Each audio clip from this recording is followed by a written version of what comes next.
Isebe lezempilo kwiphondo laKwaZulu Natal liye lanyanzeleka ukuba livale esinye sesibhedlele sikarhulumennte iGizenga, Mpanza nesikwaDukuza kwiphondo laKwaZulu Natal okukuza emva kokuba kuye kwasuleleka abantu abalishumi elinesithandathu yilentsholongwane yeCorona kuquka oogqirha abane kunye nomongikazi omnye. Ukanti umongameli Cyril Ramaphosa utyelele eliphondo laKwaZulu Natal namhlanje nalapho ebenikwa ingxelo ngendima eseligangathiwe ngurhulumente weliphondo ukulwa lentsholongwane yeCorona.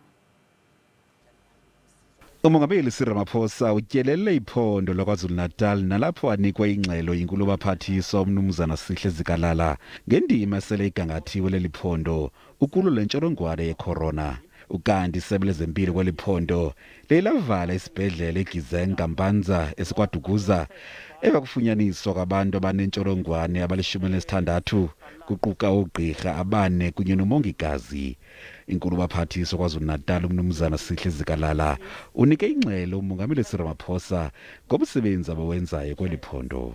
When it comes to the economy, we will indicate, we want to emphasize, President, that in terms of economic response, the province has been affected seriously, but through the Provincial Command Council, we discussed, and through the departments that are involved, we've taken the following interventions.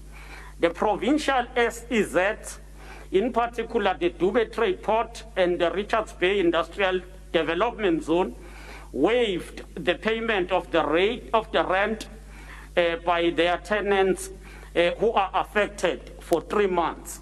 You have demonstrated once again that faced with a major challenge and crisis like this, you are able to do much more than what one would have expected. You have set up the correct and right structures that are enabling you and us to properly address the situation that we are in now. Kusenjalo kuza kuhlolwa zonke izigulana kuquka nabasebenzi kwezisibhedlele saKwaDukuza.